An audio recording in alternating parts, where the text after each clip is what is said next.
যদি এই ধরনের দুর্ঘটনার মুখোমুখি আমি ওই দিন থাকতাম, তাহলে হয়তো এই দুর্বৃত্তরা আমাকে গুলি করে মেরে ফেলতো।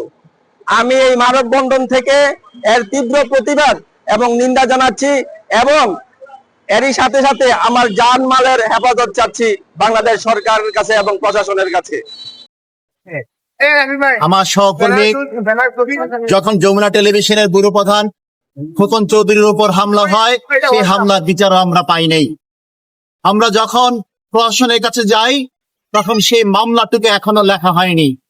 আমরা কি দেখতে পেয়েছি? আমরা দেখতে পেলাম দিনে দুপুরে মোহনা টেলিভিশনের দাউদকান্দির কার্যালয়টি কোথায়? কার্যালয়টি হচ্ছে উপজেলা প্রশাসনিক ভবনের কাছে। সেখান থেকে থানা কতদূর? উপজেলা অফিস কার্যালয়ে ঘিরে যে কার্যালয়টি মোহনা টেলিভিশনের, দিনে দুপুরে 4টি ভ্যানে করে যখন আমার সেই লেখনির কম্পিউটারটি নিয়ে যাওয়া হয়, আমার সেই রাইটারের কলমটি নিয়ে যাওয়া হয়, চেয়ার টেবিলটি নিয়ে যাওয়া হয়, শুধু নিয়ে যেয়ে কিন্তু দুর্বৃত্তরা ক্ষান্ত হননি, তারা আমাদের তালা ভেঙে তাদের তালা ঝুলিয়ে দিয়েছে। বিগত সরকারকে ফ্যাসিস্ট আমল, সেই ফ্যাসিস্ট সরকারের সময়ও কিন্তু আমরা যে সাংবাদিকতা করেছি, বিশেষ করে জুলাই 24-এর পরবর্তী সময়ের সঙ্গে কিন্তু আমরা কোনোভাবেই মিল করতে পারছি না।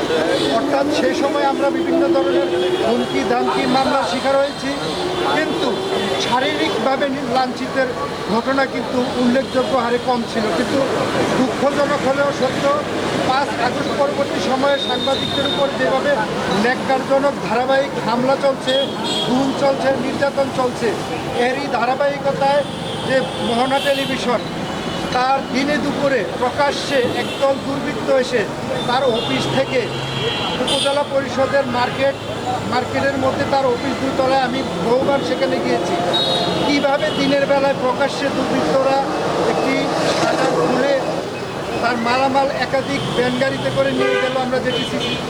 প্রশাসন কি তাহলে ঘুমিয়ে থাকেন? বিশেষ করে সাংবাদিকদের বেলায় আসলে কেন প্রশাসনের এত উদাসীনতা? কেন আমরা বিচার পাচ্ছি না? আমরা কেন বারবার প্রতিবাদ জানিয়ে রাস্তায় দাঁড়াতে হচ্ছে? সাংবাদিকদের জন্য এই পেশায় কাজ করা অনেক চ্যালেঞ্জের জায়গায় চলে গেছে, যদি সে নিয়মিত সাংবাদিকতার যে রুলস, এই রুলস চলতে সাংবাদিক করে। আর তেল মার্কা সাংবাদিকতা, দলবাদী সাংবাদিকতা কোনো কারো কোনো সমস্যা হয় না। তবে আমি নিন্দা জানাই রাজধানী সাংবাদিকদেরকে। একটা টেলিভিশনের অফিসে হামলা হলো, রাজনীতি সাংবাদিকদের কোনো ভূমিকা নাই, তাদের এই বিষয়ে কোনো সে নাই, সেটা কেন? যদি আজকে আরেকজন সাংবাদিক হয়, এখানে যারা নামি দামি সাংবাদিক, তাদের উপরে হামলা হলে কী হবে? আপনারা সবাই সতর্ক হন, সবার উপরে হামলা হবে। সুতরাং আমাদের উচিত জাতীয় প্রেস ক্লাব সহ একেবারে উপজেলা প্রেস ক্লাব পর্যন্ত একটা বন্ডিং তৈরি করা। পুলিশ সুপারের কাছে আহ্বান থাকবে, তিনি এই ঘটনার সুষ্ঠু তদন্ত করে দোষীদেরকে দ্রুত গ্রেফতার করবেন। আপনারা দেখছেন মেঘনা টিভি, সত্যের সন্ধানে সবসময়। এছাড়া দেশ বিদেশের নিত্য নতুন খবর জানতে মেঘনা টিভির ফেসবুক পেজ facebook+meghna tv.bd তে লাইক দিয়ে আমাদের সাথেই থাকুন।